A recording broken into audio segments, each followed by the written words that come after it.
ओम शांति। सुनते हैं 15 मई 83 के अव्यक्त बाप दादा के मधुर महावाक्य। आज की अव्यक्त वाणी में बाबा ने कहा, विशेष आज की अव्यक्त वाणी छोटे बच्चों के सामने चली, बड़े भी थे उसमें, लेकिन विशेष छोटे बच्चों के ग्रुप में प्राण अव्यक्त बाप दादा की पदरामणि। तो बाबा ने इसमें छोटे बच्चों को क्या उमंग उत्साह का संकल्प रहता है, फिर हर बच्चे के प्रति बाबा की क्या भावना है, और थर्ड, कौन से एक शब्द के परिवर्तन से उड़ती कला का अनुभव कर सकते हैं, और लास्ट बाबा ने सबसे बड़ा पुण्य कौन सा है। तो आओ सुनते हैं 15 मई 83 की मुरली। सदा पुण्य करने के निमित्त बनाने वाले बाप दादा अपने सिक्किलदे बच्चों प्रति बोले।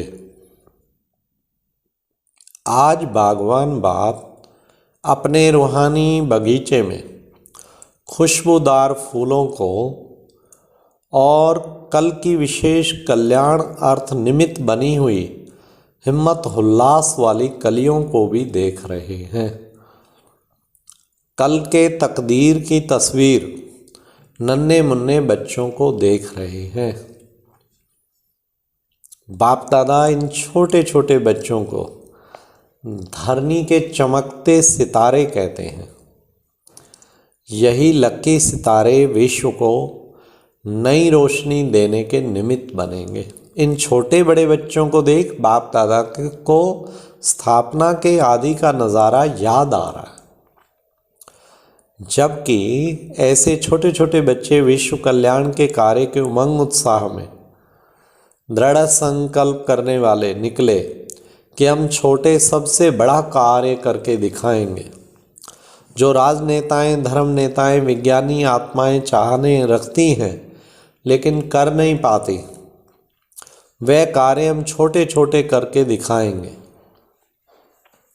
और आज उन छोटे छोटे बच्चों का संकल्प साकार रूप में देख रहे हैं। वो ही थोड़े ही छोटे बच्चे आज शिव शक्ति पांडव सेना के रूप में कार्य कर रहे हैं। वो ही थोड़े ही छोटे बच्चे आज, बाबा ने कहा हिस्ट्री तो सब जानते हो ना, आज उन्हीं जगे हुए दीपकों से आप सभी दीपमाला बन बाप के गले का हार बन गए हो। अब भी छोटे, जितनी हमारी दादियाँ छोटे छोटे बच्चे ही थे ना, अब भी छोटे बड़े बच्चों को देख हर बच्चे में विश्व के कल की तकदीरवान तस्वीर दिखाई देती है। सभी बच्चे अपने को क्या समझते हो? लकी सितारे हो ना। आज का दिन है ही बच्चों का दिन। बड़े तो गैलरी में बैठ देखने वाले हैं। बाप दादा भी विशेष बच्चों को देख हर्षित होते हैं। एक एक बच्चा अनेक आत्माओं को बाप का परिचय दे, बाप के वर्षे के अधिकारी बनाने वाले हो ना। वैसे भी बच्चों को महात्मा कहा जाता है। सच्चे सच्चे महान आत्माएं अर्थात श्रेष्ठ पवित्र आत्माएं आप सब हो ना। ऐसी महान आत्माएं सदा अपने एक ही दृढ़ संकल्प में रहती हैं। सदा एक बाप, एक के ही श्रीमत पर चलना है। ये पक्का निश्चय किया है ना। अपने अपने स्थानों पर जाए, किसी भी संग में तो नहीं आने वाले हो ना। आप सभी का फोटो यहाँ निकल गया है, इसलिए सदा अपना श्रेष्ठ जीवन याद रखना। हम हरेक बच्चा विश्व के सर्व आत्माओं के श्रेष्ठ परिवर्तन के निमित्त है, सदैव यह याद रखना। इतनी बड़ी जिम्मेवारी उठाने की हिम्मत है। हाँ, बाबा जिम्मेवारी भी दे रही है, फिर पूछ भी रहे। सभी बच्चे अमृत वेले से लेकर अपने सेवा की जिम्मेवारी निभाने वाले हो ना। जो भी किसी भी बात में कमज़ोर हो तो उसको अभी से ठीक कर लेना। आप सभी के ऊपर सभी की नज़र है। इसलिए अमृत वेले से लेकर रात तक सहज योगी, श्रेष्ठ योगी, जो भी श्रेष्ठ जीवन के लिए दिनचर्या मिली हुई है, उसी प्रमाण सभी को यथार्थ रीति चलना पड़ेगा। यह अटेंशन अभी से दृढ़ संकल्प के रूप में रखना। सभी को योगी के लक्षणों का पता है। सब बच्चे बाप दादा को हर एक बात पर हाँ जी का रेस्पॉन्ड करते रहे।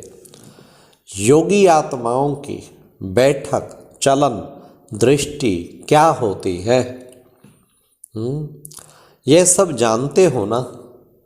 ऐसे ही चलते हो व थोड़ी थोड़ी चंचलता भी करते हो। सब योगी आत्माएं हो ना। जो दुनिया वाले करते हैं वह आप बच्चे नहीं कर सकते हो क्या? आप महान आत्माएं ऐसे शांत स्वरूप रहो, जो भल कितने भी बड़े बड़े हों, लेकिन आप शांत स्वरूप आत्माओं को देख शांति की अनुभूति करें। और यही दिखाई दे कि यह साधारण बच्चे नहीं, लेकिन सभी अलौकिक बच्चे हैं, न्यारे हैं और विशेष आत्माएं हैं। तो ऐसे चलते हो ना। अभी से यह भी परिवर्तन करना। आज सभी बच्चों से मिलने के लिए विशेष बाप दादा आए हैं, समझा? बच्चों के साथ बड़े भी आए हैं। बाप दादा आए हुए सभी बच्चों को विशेष याद दे रहे हैं। साथ साथ ये तो सभी जानते हो कि वर्तमान समय प्रमाण बाप दादा सभी बच्चों को उड़ती कला की ओर ले जा रहे हैं। उड़ती कला का श्रेष्ठ साधन जानते हो ना। एक शब्द के परिवर्तन से सदा उड़ती कला का अनुभव कर सकते हैं। एक शब्द कौन सा? सिर्फ सब कुछ तेरा। मेरा शब्द बदल तेरा कर लिया। तेरा शब्द ही तेरा हूँ बना देता है। और यही एक शब्द सदा के लिए डबल लाइट बना देता है। तेरा हूँ तो आत्मा लाइट है। और जब सब कुछ तेरा सो भी लाइट बन गए ना, तो सिर्फ एक शब्द तेरा डबल लाइट बन जाने से सहज उड़ती कला वाले बन जाते हैं। बहुत समय का अभ्यास है मेरा कहने का। जिस मेरे शब्द ने ही अनेक प्रकार के फेरे में लाया है। अभी इसी एक शब्द को परिवर्तन कर लो, मेरा सो तेरा हो गया। यह परिवर्तन तो मुश्किल नहीं है। तो सदा इसी एक शब्द के अंतर स्वरूप में स्थित रहो। समझा क्या करना है? सदा एक ही लगन में मगन रहने वाले ऐसी श्रेष्ठ आत्माएं वर्तमान भी श्रेष्ठ जीवन का अनुभव कर रही हैं और भविष्य की अविनाशी श्रेष्ठ बना रही हैं। इसलिए सदा ये एक शब्द याद रखो, समझा? इसी आधार पर जितना आगे बढ़ने चाहो उतना आगे बढ़ सकते हो, और जितना अपने पास खजाने जमा करने चाहो उतने खजाने जमा भी कर सकते हो। वैसे भी लौकिक जीवन में जो भी नामी ग्रामी अच्छे कुल वाली आत्माएं हैं, वह सदा अपने जीवन के लिए दान पुण्य करने का लक्ष्य रखती हैं।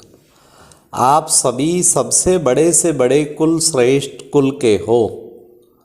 तो श्रेष्ठ कुल वाली ब्राह्मण आत्माएं अर्थात सर्व खजानों की संपन्न आत्माएं, उनका भी लक्ष्य क्या है? क्या लक्ष्य है? सदा महादानी बनो, यह है लक्ष्य। सदा पुण्य आत्मा बनो। कभी भी संकल्प में भी किसी विकार के वश कोई संकल्प भी किया तो उसको क्या कहा जाएगा? पाप व पुण्य। पाप कहेंगे ना। स्वयं के प्रति भी सदा पुण्य करता बनो। संकल्प में भी पुण्य आत्मा, बोल में भी पुण्य आत्मा और कर्म में भी पुण्य आत्मा। अब पुण्य आत्मा बन गए तो पाप का नाम निशान नहीं रह सकता। यदि पुण्य आत्मा बन गए तो पाप का नाम निशान नहीं रह सकता। तो सदा यह स्मृति में रखो, हम सर्व ब्राह्मण आत्माएं सदा की पुण्य आत्माएं। किसी भी आत्मा के प्रति सदा श्रेष्ठ भावना और श्रेष्ठ कामना रखना, यह है सबसे बड़ा पुण्य। चाहे कैसी भी आत्मा हो, विरोधी आत्मा हो या स्नेही आत्मा हो, लेकिन पुण्य आत्मा का पुण्य ही है जो विरोधी आत्मा को भी श्रेष्ठ भावना के पुण्य की पूंजी से उस आत्मा को भी परिवर्तन कर दे। पुण्य कहा ही जाता है जिस आत्मा को जिस वस्तु की अप्राप्ति हो उसको फल प्राप्त कराने का कार्य करना, वह पुण्य है। जब कोई विरोधी आत्मा आपके सामने आती है तो पुण्य आत्मा सदा उस आत्मा को शयन शक्ति से वंचित आत्मा है उसी नज़र से देखेंगे और अपने पुण्य की पूंजी द्वारा, शुभ भावना द्वारा, श्रेष्ठ संकल्प द्वारा उस आत्मा को शयन शक्ति की प्राप्ति के सहयोगी आत्मा बनेंगे। उसके लिए यही पुण्य का कार्य हो जाता है। पुण्य आत्मा सदा स्वयं को दाता के बच्चे देने वाले समझते हैं। किसी भी आत्मा द्वारा अल्पकाल की प्राप्ति को लेने वाले की कामना से परे रहते हैं। यह आत्मा,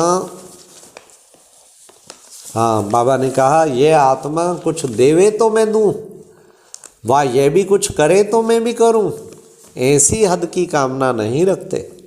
दाता के बच्चे बन सबके प्रति स्नेह, सहयोग, शक्ति देने वाले पुण्य आत्मा होंगे। पुण्य आत्मा कभी भी अपने पुण्य के बदले प्रशंसा लेने की कामना नहीं रखते, क्योंकि पुण्य आत्मा जानते हैं कि हद की प्रशंसा को स्वीकार करना सदा काल की प्राप्ति से वंचित होना है। इसलिए वह सदा देने में सागर के समान संपन्न रहते हैं। पुण्य आत्मा सदा अपने हर बोल द्वारा औरों को खुशी में, बाप के स्नेह में, अतीन्द्रिय सुख में, रूहानी आनंद में जीवन का अनुभव कराएंगे। उनका हर बोल खुशी की खुराक होगी। पुण्य आत्मा का हर कर्म सर्व आत्माओं के प्रति सदा सहयोग की प्राप्ति कराने वाला होगा। अच्छा, ऐसे सदा हर संकल्प द्वारा पुण्य करने वाले पुण्य आत्माएं सदा एक शब्द के परिवर्तन द्वारा उड़ती कला में जाने वाले विशेष आत्माओं को बाप दादा का याद, प्यार और नमस्ते।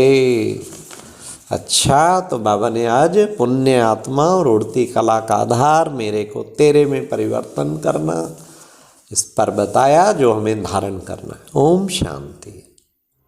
ये एक प्रेरणादायक वीडियो है, जरूर देखें, कोई भी मिस ना करे।